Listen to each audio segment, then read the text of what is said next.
Shall we start?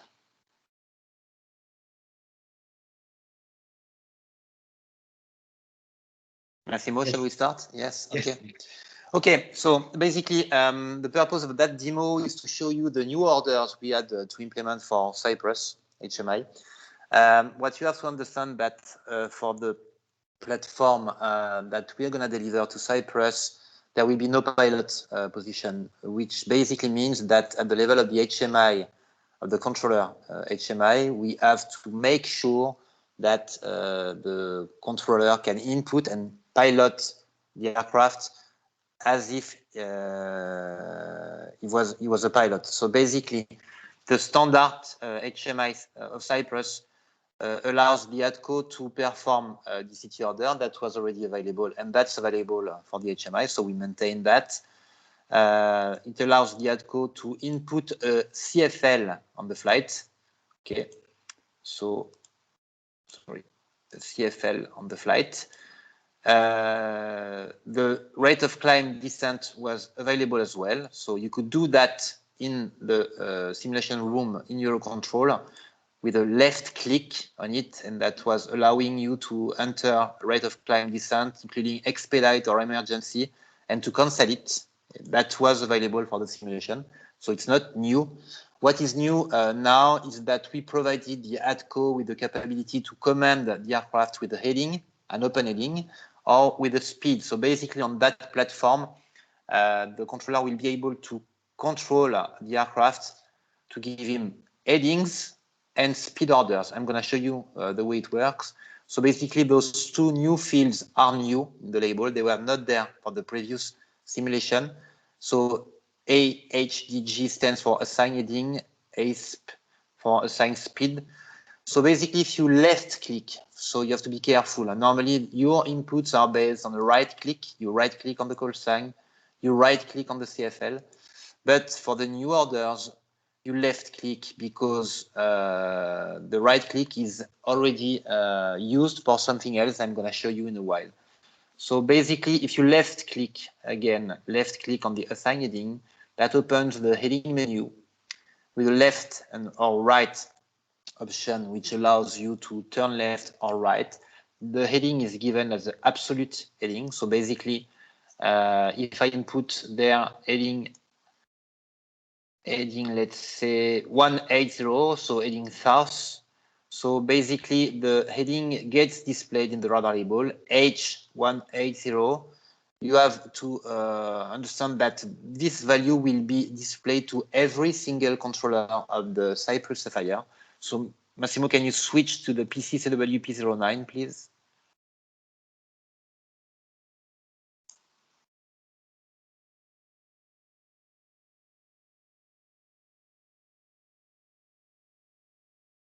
Yes, Massimo. So basically, are you there? Yeah. Massimo, did you switch? No. Yeah, please. So that aircraft basically I've just input heading 180 on it.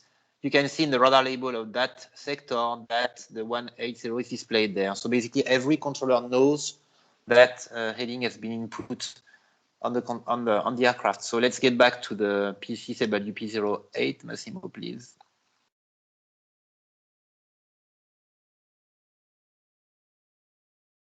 Go ahead, Michael. So basically, if I unfreeze, I'm going to unfreeze the timer there.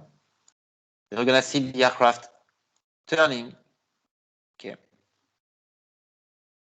And you can see that it takes the actual heading 180, okay, because you control the aircraft, okay. So basically, if you want to resume navigation, you can input a DCT order there, a DCT order, for instance, okay.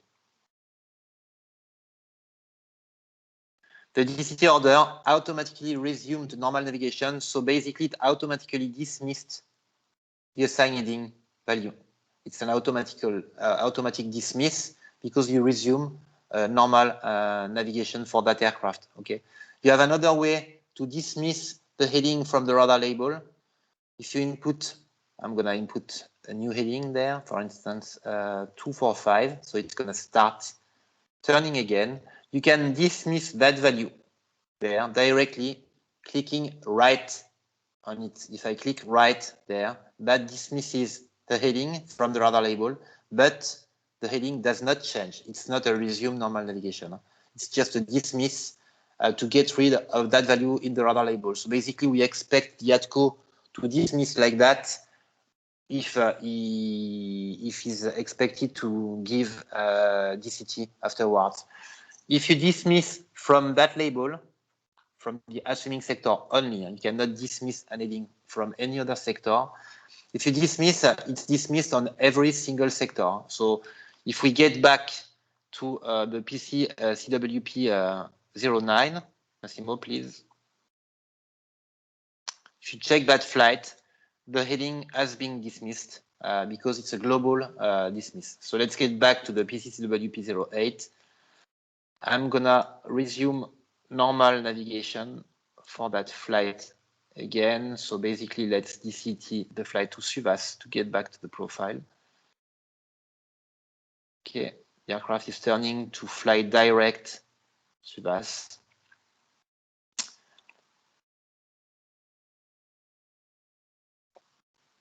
Okay.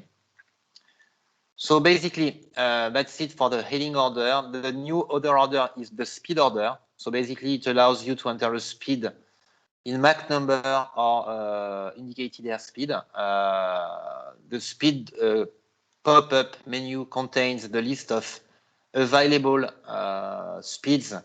You can see the background of 85 differs from the background of 84 because 85 is not within the envelope of the aircraft. So basically, the controller should not do that because it's outside, out of the envelope of the aircraft. So basically, that menu shows you the available values for the speed Mach number, and same for nuts. So basically, once I'm going to do it, once you assign a speed to the aircraft, it gets displayed there, Mach 76. It's exactly like the heading. It's displayed on every single sector. It's exactly like the heading. You can dismiss it clicking right on it. If I click right, that dismisses the value everywhere. You have to understand that when you input a speed using that menu, the speed is changed on the air side. So basically, the aircraft is going to start slowing down or increasing the speed.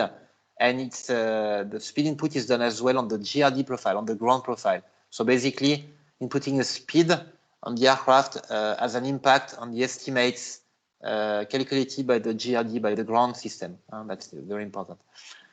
So that's it for the new orders, speed and heading orders available there. You can dismiss right click and you can input left click. Those two inputs are available on every, are displayed, sorry, on every single sector of the platform, but they're only available on the assuming sector. You cannot input a speed or a heading if the aircraft is not assumed on your position. To know whether you can do it or not, and that's quite new as well, the call sign of the aircraft is framed like that. When you have the control of the aircraft on the air side, which means that the aircraft is assumed, and if you input a speed, a DCT, a heading, a CFL, or a rate of climb descent, you will control the air parts exactly like if you were a pilot. Okay, so if the frame is surrounded like that, green label with a frame surrounding the call sign means that you control the aircraft both on the GRD system and the air system. If the aircraft is only green and not with the frame, it means that the aircraft, you don't control it on the air system. You will not be able to control the speed, the heading, the CFL, the DCT, and the rate of climb descent on the air system. That's it for the new functionalities. So basically, to resume, 2 new fields there, heading, speed. The rest was already available for the simulation. I hope it was clear, and talk to you very soon. Bye-bye. Thank you, Massimo.